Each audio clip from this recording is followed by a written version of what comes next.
રાહ જોતા હોય ને. એની મમ્મી એટલા રાજી થઈ ગયા ફોનમાં જે શ્રી, પણ એણે વાત એક બહુ સરસ કરી. જો મારી સમજવામાં કાંઈ ભૂલ હોય તો એ મારી છે, બાકી એમણે સરસ કીધું, કન્યા પ્રભુ જે શ્રી ગોખલેશ મોડાસામાં પધાર્યા ત્યારે એક વૈષ્ણવ ને એમણે કહ્યું, આ લીલા છે, એમને બાળકોને એવા દ્રવ્યની જરૂર જ નથી. ના તો સાક્ષાત કન્યા પ્રભુ જ કહેતા, સાક્ષાત ગોકુળનો કાનોડો. તો બિરાજતા હતા. તો એમના એક સેવક હતા, એને કીધું એ જમાનામાં, એ કે 10,000 આપને, મારે એ કે જોઈએ છે. ઓલા વૈષ્ણવના આશ્ચર્ય થયું. આપણે હોય ને તો ખાનગી માગીએ, પણ આ લીલા કેવી, દરેકમાં પ્રભુની લીલા જુઓ તમે. આ એ બેને કીધું, કંઈ સમજવામાં ગેરસમજ હોય મારી ભૂલ છે. એટલે બધાને આશ્ચર્ય થયું. એટલે ગુરુદેવે માગ્યા એટલે 10,000 દીધા. હવે આ લીલાની પરાકાષ્ઠા જોજો. હવે થોડો વખત થયો એટલે ઓલા એ સેવકે કીધું, એ કે હવે કામ પતી ગયું એટલે આવો 10,000 પાછા. એ જમાનામાં 10,000 એટલે અત્યારના 10 લાખ રૂપિયા. આ કેમ માંગ્યા તેનું કારણ કહું. ગુરુની, ઠાકોરજીની લીલા અકળ છે. સમજે ને એ તરી જાય, અને ના સમજે ડૂબી જાય. મારા એક ફૂવા હતા, એટલે અમારા ઘરે આવે ને એટલે એને મારા કાકા પેલા ખાટલા જ નાખતા, કાથીવાળા. અને મોટા હોય ને તો એની લાજ કાઢવી પડે. એટલે મારી બાર એટલે મારા કાકા બૂમ પાડે, બેબી ચા મૂકજો. જે મોટો છોકરો હોય ને એનું જ નામ ઘરમાં. મારા કાકા મારી બાને એમ કે બેબી, એટલે મારું નામ. અને મારી બા કાંઈ વાત કરવી હોય ને તો બેબીને કાકા એમ કે, બેબી ચા મૂકજો. તો વાત કરતાં કરતાં 10 વાર બોલે, મનલાલ સમજ્યા કે નહીં, મનલાલ સમજ્યા કે નહીં. એટલે ત્યાં હું બેઠી બેઠી ઓલી ચણોઠી ગણતી હતી. રમવા જાઉં તો પેલા ચણોઠી ને પેલા ઈસ્ટો ને કોલસાના ઓલાથી ને ઈસ્ટો કરીએ ને એના પછી દાણા ને, પહેલાં તો જે હતું ને બધું ઇન્ટેલેક્ચ્યુઅલ. એટલે એક દી મારા કાકા કે આખો દી કહો છો સમજ્યા કે નહીં સમજ્યા. સમજ્યા એટલા બાવા થયા, બાકી બધા સંસાર માર્યા. ત્યારે મને નહોતું સમજાણું, હવે સમજાણું. સમજ્યા એટલે બાવા થયા, એટલે આ બધી પંચાયતમાંથી મગ કાઢી નાખવાનો. જો તમારે તમારું જીવન અને તમારું મૃત્યુ સુધારવું હોય તો જેટલું ઘરમાંથી એટેચમેન્ટ ઓછું કરશું, કારણ કે આ કોઈ હાર જ નથી આવવાના. જે હારે આવવાનું છે ભેગું કરો. બને એટલું એકાંતમાં રહેવાનું. તમે સમૂહમાં બેસો ને પાઠ કરજો, જોજો તમારું ચિત્ત એ લોકોમાં જ હોય. સેવા પહોંચતા હો અને જો લૌકિક વાતો થતી હોય તો શૃંગાર કરતાં કરતાં તમે પંચાયત જ કરશો. એટલે વાત આપણે આ કરતા હતા. શેની કરતા હતા ભૂલી ગયા? હે ના, 1 મિનિટ. તો મોડાસાના જે વૈષ્ણવ ફોનમાં 2-2.5 મિનિટ વાત કરી. તો એ કે જેને કે ઓલા 10,000 આપો, તો 10,000 નો આપ્યા. ચાંદીની 4 છડી આપી. એ જમાનામાં ચાંદીની છડી 4 આપી. એ આજે વૈષ્ણવની પેઢીઓના પેઢીઓથી અહીં બિરાજે છે મોડામાં. 10,000 રૂપિયાની જરૂર નહોતી. એમના તો ચરણમાં લક્ષ્મી છે. તો કે ઈલાબેન આજે પણ એ છડી ચાંદીની કન્યા પ્રભુની આપેલી, એના દેરાણીના મમ્મી કીધું કે બહુ જલ્દી વાત કરતા હતા ને આપણે મોડું, પણ 90% એમના દેરાણીના મમ્મી ત્યાં રહે છે મોડાસામાં, એમને ત્યાં બિરાજે છે. એટલે મને કે જ્યારે આ બાજુથી નીકળો ત્યારે ચોક્કસ આવજો. મેં તો નીકળીએ નહીં, જ્યારે મોડાસા અહીંથી 1.5 કલાક થાય, અને કન્યા પ્રભુના હાથનો સ્પર્શ થયેલી છડી એમણે આપી હોય તો સ્પર્શય થાય ને દર્શનય થાય. તો મેં કીધું આવશું એકવાર. જુઓ, એ દીકરો ને એ દીકરી 25 વર્ષના, આ દીકરી નાની, જય શ્રી કૃષ્ણ તો એવું સરસ કરે ને આપણને પરાણે વાલે, અને રૂપનો અંબાર. ધીમેકથી એને કે મમ્મી યાર 2 મિનિટ વાત કરશો. જો ઘરના સંસ્કાર છે ને બહાર, નહીંતર સવારે લગભગ હું કહું મારે મોડું થાય છે. આમે જેટલા મળે ને બધાને એવું થાય મારા મમ્મી યારે વાત કરો ને, મારે એ લોકોનો પ્રેમ છે. તો એમની યારે મેં વાત કરી સવારે, મને સત્સંગ મળી ગયો. ઓલા જોક્સ કહેવાવાળા એમ કે અમને દરેક જગ્યાએ એ કે જોક્સ મળે. એમ હું જ્યાં કોઈ યારે વાત કરું, કોઈ મળી જાય તો આવો પ્રસંગ કહી દે તો મને આનંદ થઈ જાય. ઘણાને એવું થાય કે ક્યાંથી આ બધું, બાબા તમે જ કહો છો ને તમારું ઓલું લીધેલું તમને પીરસો છે. મર્યાદા માગનું એક ભજન છે, તારું દીધેલું તુજને ધરાવું, હું છું ગરીબ ક્યાંથી લાવું, મારી પાસે મારું શું છે. આવું બધાએ છે કંઈક ને કંઈક. તો જો 2-2.5 મિનિટ વાત કરી, એમાં મને કેવો આનંદ થઈ ગયો કે ગુરુ હોય કે ઠાકોરજી હોય, જે લીલા કરે ને એ આપણા આવા આનંદ માટે. એ 4 છડી ચાંદીની આટલા વર્ષે પણ કનૈયા પ્રભુને એમને ત્યાં બિરાજે છે, જે મને નહોતી ખબર. જો હું બહુ જ્ઞાની નથી, મને કાંઈ બહુ, ઘણા લોકો મારી પરીક્ષા કરવા અમુક પ્રશ્ન પૂછે, હું કહું મન નથી આવડતું. વાંચ્યું હોય તો અવશ્ય કહું. પુષ્ટિ માર્ગ એટલો અગાધ છે મારા વાલા, કે મારા જેવા તો આ રૂવા જેટલોય નથી વાંચી શકતા. તો હું શું કહું? એટલે ઘણાય કાંઈ વાંધો નહીં, નથી આવડતું તો ખોટો જવાબ નહીં આપવાનો. તો આજ સવારે અસારવા કેટલા બધા વૈષ્ણવ હતા, બધાએ કાંઈક ને કાંઈક વાત કરી. એક વૈષ્ણવ કે મારા નાનીને ત્યાં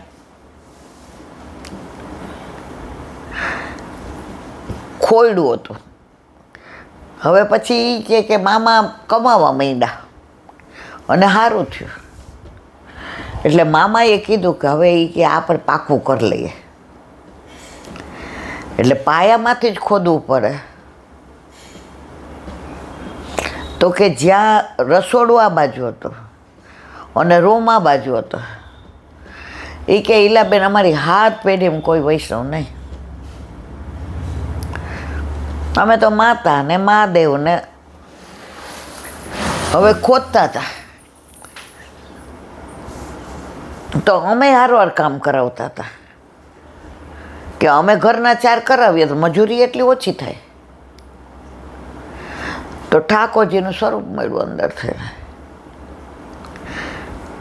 એ કે હવે અમારે તો કોઈ વૈષ્ણવ નહીં, કાનોડાને મૂકી દીધો. થોડાક દી થયા એટલે મારા નાના એ કીધું, એ કે આ કોકને બતાવીએ તો ખરા, કોઈ વૈષ્ણવ બધા. એ કે આટલું સરસ સ્વરૂપ છે, પુષ્ટ કરે. એ કે શું પુષ્ટ કરાવવું એટલે? એ કે તમારે કોઈ બ્રહ્મ સંબંધ? એ કે બ્રહ્મ સંબંધ એટલે શું?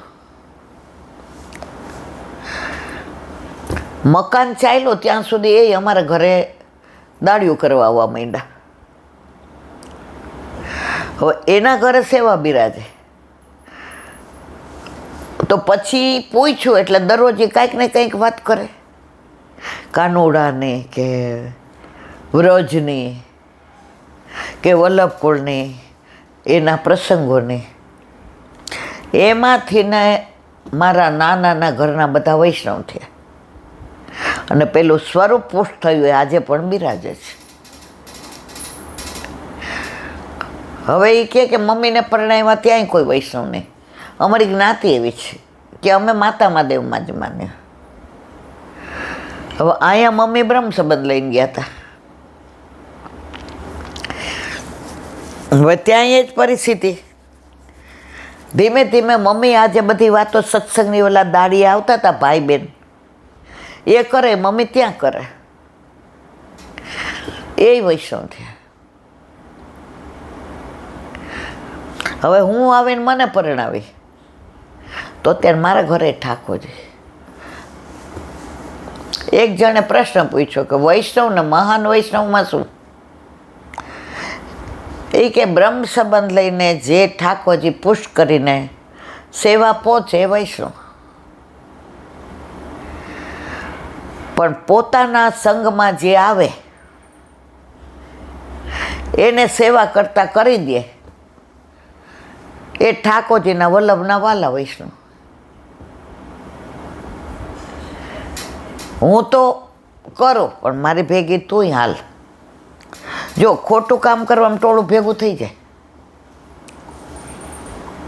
ક્યાંય એક્સિડન્ટ થયો હોય, ઝઘડો થયો હોય, પાર્કિંગનો પ્રોબ્લેમ હોય,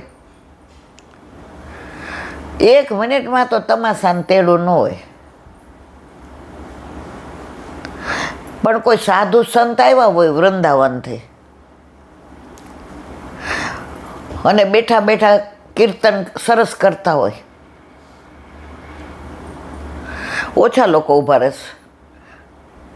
રૂપિયો 2 રૂપિયા નાખીને જશે, નાખીને આપીને નહીં. ઓલા ના પાડે, હું કશું લેતો નથી. પણ આમાં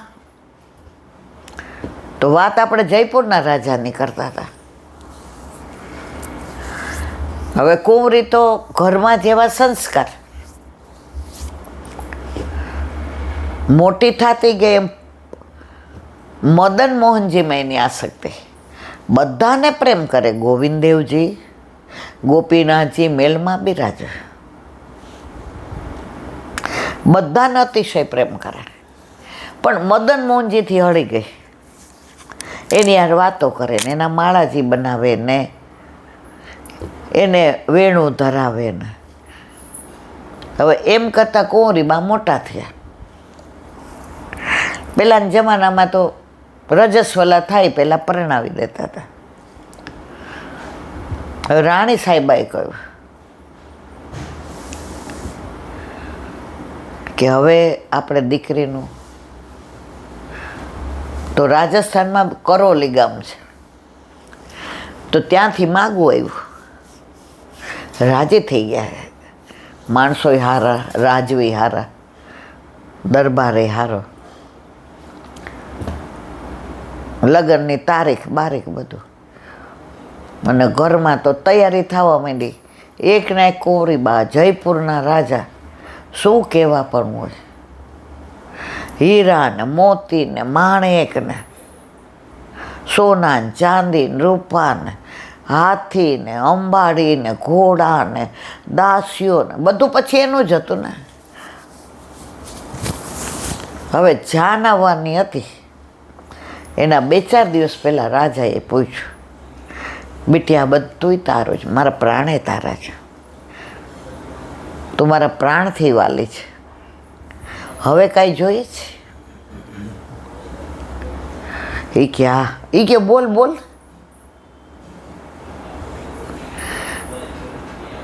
પિતાશ્રી, આપણા ઘરે 3 પ્રભુ બિરાજે છે, ગોપીનાથજી, ગોવિંદદેવજી અને મદન મોહનજી. મદન મોહનજી મને બહુ પ્રેમ કરે છે, હું મદન મોહનજીને બહુ પ્રેમ, બધાય કરે છે, પણ મારી આસક્તિ મદનમાં. એ મને પધરાવી દો એટલે મારા સાસરે હોય એની સેવા કરે. રાજા ક્યાં તે શું માગી લીધું? મારા પ્રાણ તારે જોઈએ તો મારા કાળજાના ટુકડા મારો પ્રાણ લઈ લે, પણ આ 3 પ્રભુને હું જયપુરની બહાર ક્યારેય નહીં મોકલું. કુંવરી રાજાના દીકરી હતા ને, આપે કયું માગવાનું એટલે માગ્યું. આટલા વખતથી તૈયારી થાય છે, મેં કશું કયું મારા જોઈ છે. બાપ જ્યારે દીકરીને કે માગ ત્યારે મેં માગ્યું. હવે દેવું કે ના દેવું તમારી ઈચ્છાની વાત. રાજા તો મૂંઝાણા. રાણી સાહેબાઈ કે 3 પ્રભુ છે, ભલે ને મદન મોહનજી પધરાવી જાય. રાજા કે એક શરતે આપો, તારે મદન મોહનજીને પધરાવી જવા છે, પણ મદન મોહનજીને તારે ભેગું આવું છે કે નહીં મને કેવી રીતે ખબર પડે? પિતાશ્રી, એ વિષય તમારો છે, તમે નક્કી કરી દો. તમે જે પરીક્ષા કરો એ કબૂલ માનજો. રાજા કે આજનો દિવસ વિચારવા દે. સવારે ઉઠીને કે બેટી અહીંયા, હવે જો આજ સોમવાર, ગુરુવારે જાન આવવાની છે, કબૂલ મંજૂર. આ મદન મોહનજી તારે પધરાવી જાય છે. હવે મદન મોહનજીને હું પૂછી જો કે એમને તારી ભેગું પધારવું તો પધરાવો. એ કે પૂછી જો. એ કે આ મદન મોહનજીના સ્વરૂપ જેવા 7 સ્વરૂપ હું કંસારા પાસે ઘડાવું. આંખ, નાક, નસતો, હસ્ત, કંઠ, ચરણ બધું જ એવું ને એવું. એ 7માંથી તારે નક્કી કરવાનું કે આમાં આપણા ઘરે આપણા માથે બિરાજતા મદન મોહનજી કયા છે. જો તું એ કહી દે કે આ છે તો હું સમજી જઈશ કે તારે મદન મોહનજીને પધરાવી જવા છે, પણ મદન મોહનજીને પણ તારી સાથે પધારવું છે. અને માનો કે તે જજ ના કર્યો અને બીજા મદન મોહનજી 6 ને તે કોઈ પણ, તો આ મદન મોહનજી નહીં, તો એમાંથી જે તે સિલેક્ટ કર્યા એ પધરાવી. આ